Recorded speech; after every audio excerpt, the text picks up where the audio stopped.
What's going on, guys? This is Ryan with Patriot Outpost, and I don't think this is the first time we've said this, and it probably won't be the last, but Donald Trump was right, at least when it comes to the far left's attempts to tear down American history, including statues of our founding fathers. For years now, we've seen attempts from these Marxist groups, from these far left radical activists, to try to make everyone forget about what happened during the founding of this country, to tear apart the United States Constitution and everything that means, whether that's through legislation or whether it's through literally tearing down the memory to these people themselves. The far left has been very active, and now Thomas Jefferson is the next target. Thomas Jefferson statue removed from City Hall after 187 years. And you can see some of this play out as they're going to take this statue, again, that has been in New York City Hall for nearly 2 centuries, Thomas Jefferson, and they're going to remove it. Why?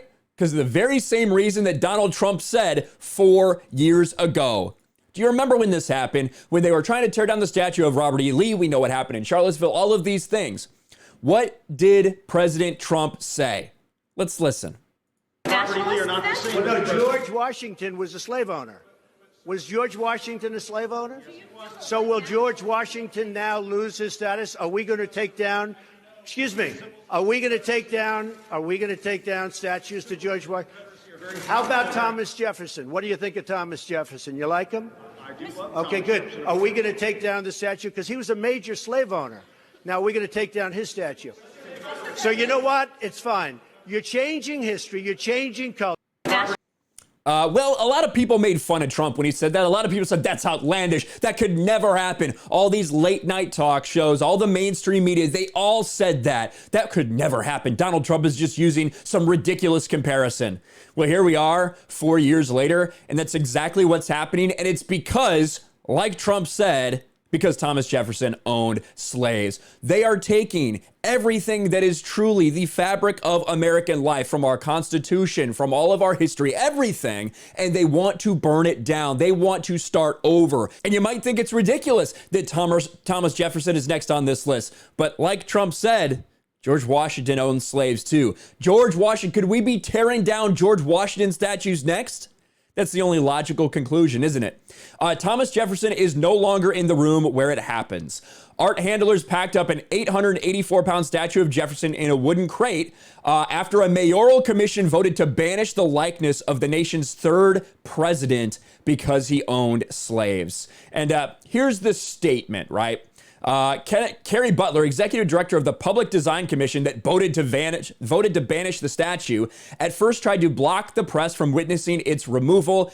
Butler relented after members of the mayor's state and city council intervened. Oh, look at that right there. The commission also attempted to vote on the statue's removal without a public hearing on the controversial move until the New York Post revealed the plan. Removing a monument without a public conversation about why it's happening is useless. New Yorkers need to talk about who we want to honor and why. Moving this statue doesn't mean New Yorkers will forget who Thomas Jefferson was, but some of them might learn from the controversy that the man who wrote "All men are created equal" owned over 600 of his fellow humans. They are going back and retroactively destroying and removing history. It's been happening in front of our eyes for quite some time. People want to pretend it's denial. Well, it's just Confederate generals. It's just these people they had to be bad. They were absolutely bad people, right? That's the type of arguments that you hear these losers using. Well, now it's Thomas Jefferson, the 3rd president of the United States of America, the writer of the Declaration of Independence. Next on their list, you goddamn know it's going to be George Washington. Trump was right, at least when it comes to this. Let me know your thoughts about this in the comments below. Smash a like button, subscribe to the channel, ring the bell for notifications, share this video out there, and I'll talk to you later.